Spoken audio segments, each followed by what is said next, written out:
মোহাম্মদ রুস্তম আলী ফরাজি, পিরোজপুর ৩ আসনের সংসদ সদস্য। তিনি জাতীয় পার্টির রাজনীতির সঙ্গে জড়িত। তিনি মোট ৪ বার জাতীয় সংসদের সদস্য হয়েছেন। রুস্তম আলী ফরাজি ১৯৫২ সালের ২১শে মার্চ জন্মগ্রহণ করেন। শিক্ষাগত যোগ্যতা MBBS। এই রাজনীতিবিদের পেশায়ও রাজনীতি। উইকিপিডিয়া ও বিভিন্ন গণমাধ্যমের তথ্য বলছে, রুস্তম আলী ফরাজি রাজনীতিতে আসার পূর্বে পেশায় একজন চিকিৎসক ছিলেন। ১৯৯৬ সালে পিরোজপুর ৩ আসন থেকে রুস্তম আলী ফরাজি জাতীয় পার্টির প্রার্থী হিসাবে নির্বাচন করে সাংসদ নির্বাচিত হন।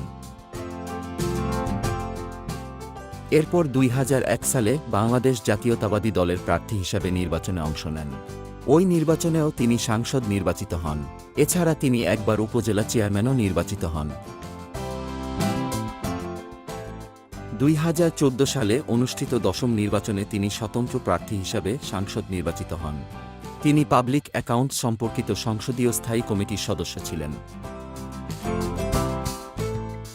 সর্বশেষ ২০১৮ সালের একাদশ জাতীয় সংসদ নির্বাচনে জাতীয় পার্টির প্রার্থী হিসেবে সাংসদ হন। রুস্তম আলী ফরাজি লাঙ্গল প্রতীক নিয়ে পেয়েছিলেন ১,৩৫,৩১০ ভোট।